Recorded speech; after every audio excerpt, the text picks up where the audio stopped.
ఒక critical section problem చూద్దాం. అసలు ఈ ప్రాసెస్ గుర్తున్నాయి కదా, 2 టైప్స్ ఆఫ్ ప్రాసెస్ ఉంటాయి. ఒకటి ప్రాసెస్ సింక్రనైజేషన్లో ఒక ప్రాసెస్ ఎగ్జిక్యూషన్ ఇంకో ప్రాసెస్ని ఎఫెక్ట్ చేస్తే అది కోఆపరేటివ్ ప్రాసెస్ వస్తుంది. ఒక ప్రాసెస్ ఒక ఎగ్జిక్యూషన్ ఇంకో ప్రాసెస్ని ఎగ్జిక్యూట్ చేయకపోతే అంటే ఎఫెక్ట్ చేయకపోతే అది ఇండిపెండెంట్ ప్రాసెస్ కిందకి వస్తుంది. సో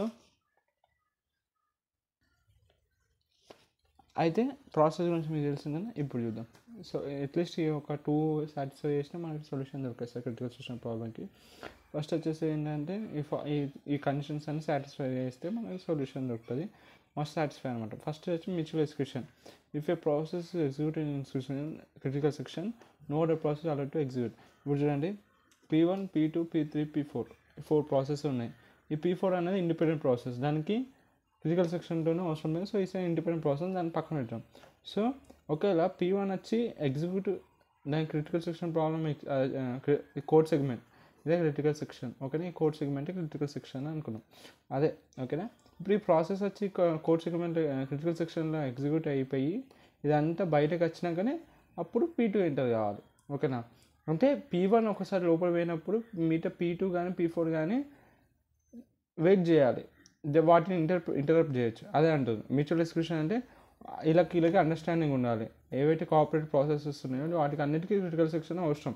సో అది వెళ్ళేటప్పుడు సరే నువ్వు P1 వెళ్తున్నావు కదా, ఫస్ట్ నువ్వు వెళ్ళు, నువ్వు ఎగ్జిక్యూషన్ అయిపోయినాక నువ్వు ఎగ్జిట్ అయిపోయినాక P2 వెళ్తుంది. P2 అంటే అయిపోయినాక ఎగ్జిక్యూషన్ అయిపోయి ఎగ్జిట్ అయిపోయినాక P4 వెళ్తుంది.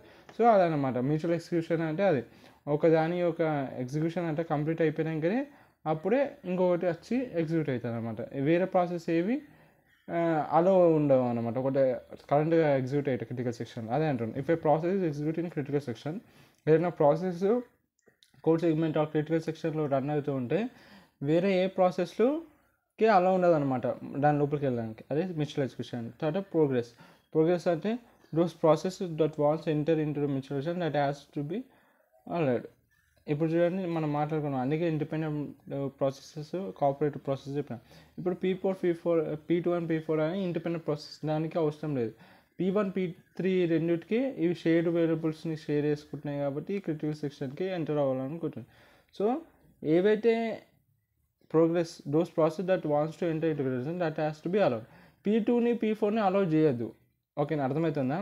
P1, P3 ఈ రెండే క్రిటికల్ సెక్షన్ పోవాలనుకుంటున్నాయి. ఇవే షేర్డ్ వేరియబుల్ని షేర్ చేసుకుంటున్నాయి కాబట్టి మనం P1 అండ్ P3ని మాత్రమే అలౌ చేయాలి, మిగతా అన్ని ప్రాసెస్ని అలౌ చేయడు. అదే ప్రోగ్రెస్ అంటే. Those process that wants to enter into critical section, ఏవైతే ప్రాసెస్లు క్రిటికల్ సెక్షన్కి ఎంటర్ అవ్వాలనుకుంటున్నాయో వాటిని అలౌ చేయాలి. ఈ independent process P2 and P4 దాన్ని అలౌ చేయాల్సిన అవసరం లేదు. అదే ప్రోగ్రెస్ అంటే. తర్వాత బౌండ్ వెయిటింగ్ అంటే ఇప్పుడు సపోజ్ P1, P2, P3 అని ఇవన్నీ క్రిటికల్ సెక్షన్, ఇవన్నీ P4 ఈ 4 ప్రాసెస్ ఉన్నాయి క్రిటికల్ సెక్షన్కి ఎంటర్ అవ్వాలనుకున్నాయి. దాని ఎగ్జిక్యూషన్ అయిపోయినాక ఎగ్జిట్ అవుతాయి. సో ఒకవేళ P4 ఏం చేస్తున్నాయంటే P1, P2, P3 అవే క్రిటికల్ సెక్షన్ లోపలికి వెళ్తున్నాయి, మళ్ళీ బయటకు వస్తున్నాయి, మళ్ళీ ఇవే ఈ లూప్లో ఇవే ఎగ్జిక్యూట్ అవుతున్నాయి. సో దీనివల్ల ఏమైపోతుంది, P4 అనేది ఎగ్జిక్యూట్ అవుతుంది. సో అది వెయిట్ చేస్తుంది కానీ దీని ఛాన్స్ వస్తలే. సపోజ్ P1 అనే ఎగ్జిక్యూషన్ చాలా పెద్ద ఉంది, P2 పెద్ద ఉంది, P3 పెద్ద ఉంది. సో ఇది అవే ఎగ్జిక్యూట్ అయిపోతున్నాయి, P4 వరకు ఛాన్సే దొరుకుతలేదు కదా, P4కి ఛాన్సే దొరుకుతుంది క్రిటికల్ సెక్షన్ లోపలికి వెళ్ళడానికి. సో ఏం చేస్తుంది అంటే ఒక టైం లిమిట్ సెట్ చేస్తుంది అనమాట P4 process. Time limit set చేస్తే ఒక్కసారి ఆ టైం లిమిట్ అయిపోయినాక ఆటోమేటిక్గా దీని P1 ప్రాసెస్ ఎగ్జిక్యూషన్ కంప్లీట్ అయినా కాకపోయినా ఆ టైం లిమిట్ దాటేసినాకో ఆటోమేటిక్గా క్రిటికల్ సెక్షన్కి లోపలికి వెళ్ళిపోతుంది. అదనమాట బౌండ్ వెయిటింగ్ అంటే. బౌండ్ అంటే వెయిట్ పేలోనే ఒక టైం లిమిట్ సెట్ చేసుకొని ఆ ప్రాసెస్ వెయిట్ చేస్తుంది. ఆ లిమిట్ అయితే ఎప్పుడు దాటుతారో అప్పుడు ఆటోమేటిక్గా దాని లోపలికి వెళ్ళిపోతుంది. దీనివల్ల ఏమవుతుంది, స్టార్వేషన్ ప్రాబ్లమ్ అనేది సాల్వ్ అవుతుంది. ఎందుకంటే అవే ఎగ్జిక్యూట్ అవుతుంది, వేరే ప్రాసెస్ కూడా ఎగ్జిక్యూట్ అవుతుంది. ఒకవేళ అట్లా టైం లిమిట్ పెట్టుకుపోతే అవే ఎంతసేపు అయితే అంతసేపు ఎగ్జిక్యూట్ అవుతూనే ఉంటాయి. దీని P4కి ఛాన్స్ దొరకదు. టైం లిమిట్ పెట్టుకున్నాం, ఒక బౌండ్ వెయిటింగ్ పెట్టుకున్నాం, సర్టెన్ టైం వరకు పెట్టుకుంటుంది. ఒకసారి టైం అయిపోయినాకనే ఇక క్రిటికల్ సెక్షన్ లోపలికి రిక్వెస్ట్ చేస్తుంది, నేను క్రిటికల్ సెక్షన్ లోపలికి వెళ్ళాలనుకుంటున్నానే అడుగుతుంది. ఓకే కెన్ గో అంటే అది వెళ్ళిపోతుంది ఫస్ట్. అలా అనమాట.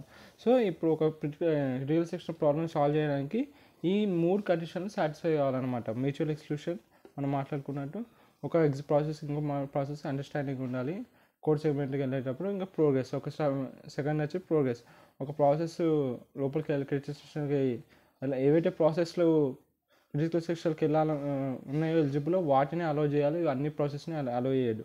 బౌండ్ వెయిటింగ్ ఒక ప్రాసెస్ ఒక టైంని సెట్ చేసుకుంటుంది. ఆ టైం లిమిట్ అయిపోయినాక వేరే ప్రాసెస్కి రిక్వెస్ట్ చేస్తుంది, ఏదైతే క్రిటికల్ సెక్షన్ లోపల ఉన్నో నేను వెళ్ళొచ్చా అని. అదే బౌండ్ వెయిటింగ్ అంటే. ఇది ఆల్ ఆర్ ద కండిషన్స్ అనమాట. ఈ 3 కండిషన్స్ సాటిస్ఫై చేస్తే మనము క్రిటికల్ సెక్షన్ ప్రాబ్లమ్ని సాల్వ్ చేయొచ్చు, సొల్యూషన్లో కానొచ్చు.